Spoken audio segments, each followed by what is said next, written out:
नाज़िम, दोदापुरी भरपासे में कणक जो बंपर फसल तैयार थी वियो आहे।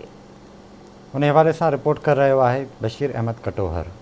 दोदापुर ऐं भरपासे वारनि इलाक़नि में कणक जो बंपर फसल तैयार थी वियो। सरकार पारां ख़रीदारी सेंटर न खोलण सबबि आबादगारनि पारां सस्ते अघ में कणक विकिणण ते मजबूर आहिनि। सरकारी बारदानो पहुचण खां अॻु ई मनपसंदियुनि जे हवाले कया वञनि था, जंहिं सबबि हारियुनि ऐं आबादगारनि पारां सस्ते अघ में कणक विकिणण ते मजबूर आहिनि। सरकारी सेंटर आहिनि उहे अञा ताईं न खुली सघिया आहिनि।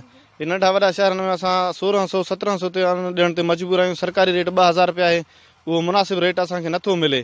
हिते कणक में ज़बरदस्त ख़र्चो आहे, ॿिज आहिनि, भाण आहिनि, हर चीज़ महांगो आहे, तेल महांगो आहे, वेपरनि जा इहे ख़र्चा आहिनि, ड्राइवरनि जा उहे बि महांगा थी विया आहिनि। असांजो इहो कर्ज़ खे असांखे बचत नथो थिए। असां हारी माण्हू आहियूं, एतिरो ख़र्चा। हुकूमत खे इहो अपील आहे त इहो सरकारी सेंटर खोलिया वञनि ऐं महांगाई कुझु घटि कई वञे। कणक कोई नथो वठे, हाणे 1500-1600 ग़रीब कर्ज़ो काॾो लाहे। असां 4000 ते ॿिज वरितल 5000 ते, हाणे उहो ख़र्चो ई नथो लहे। ग़रीब माण्हू असां काॾे वञूं? ट्रैक्टर वारे खे ॾियूं या असांखे ग़रीब खे ॾियूं, कर्ज़ा खे ॾियूं, असां त मजबूर आहे, ॾाढा फाथा पिया आहियूं। 400 खां वठी 500 रुपया रेट आहे, असांखे बचत न आहे। तेल महांगो आहे, नट बुल्ट बि महांगो आहे, हारी बि अञा बि दाहा करनि था। इहो अर्ज़ु आहे हुकूमत खे जेको आहे सो डीज़ल हटाए, कुझु महांगाई घटि थिए।